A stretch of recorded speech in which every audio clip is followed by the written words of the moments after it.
मान अपमान बुद्धि का विषय है, सुख और दुख मन का विषय है, सर्दी गर्मी त्वचा का विषय है, भूख प्यास प्राणों का विषय।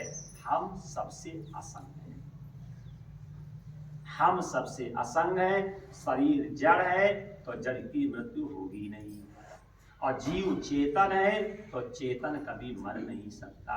शरीर डरता है लेकिन ऋषि रहना, इसलिए कथा से हमें शिक्षा ले लेनी चाहिए। वही राजा परीक्षित को सुखदेव जी ने समझाया है, और वही यथासंभव हमने आपको उदाहरण से डांट के धमका के आपको अच्छी रास्ता दी है। किस लिए? ताकि आप ईश्वर में लगो। मेरा उद्देश्य आपको नीचा दिखाना, आपका अपमान करना, ईश्वर से हटाना ये नहीं था।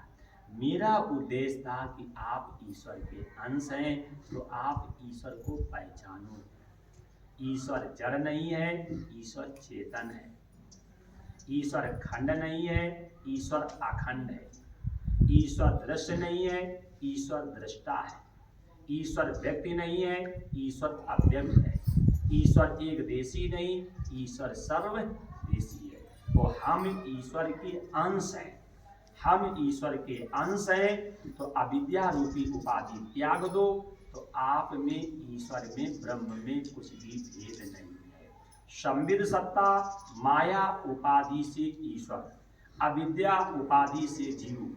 अविद्या रूपी उपाधि माया रूपी उपाधि हटा दोगे तो जीव ईश्वर ब्रह्म में एकमात्र भेद नहीं है। तो कथा का उद्देश्य यही है, शरीर भाव हटे, जीव भाव बने, जीव भाव गले और ब्रह्म भाव बने।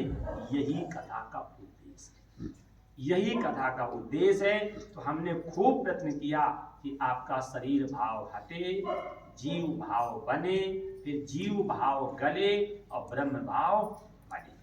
तो उसके लिए मैंने सारे प्रयत्न किए, साम दाम दंड भेद। किस लिए?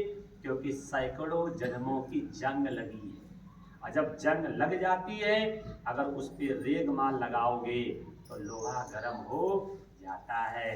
तो आप पे जंग लगी थी और हम उसमें कथा का रेगमाल लगा रहे थे, तो उसमें आप गर्म हो जाते थे। तो इसमें मेरा कोई दोष नहीं, कि संत का काम है जंग छुटाना।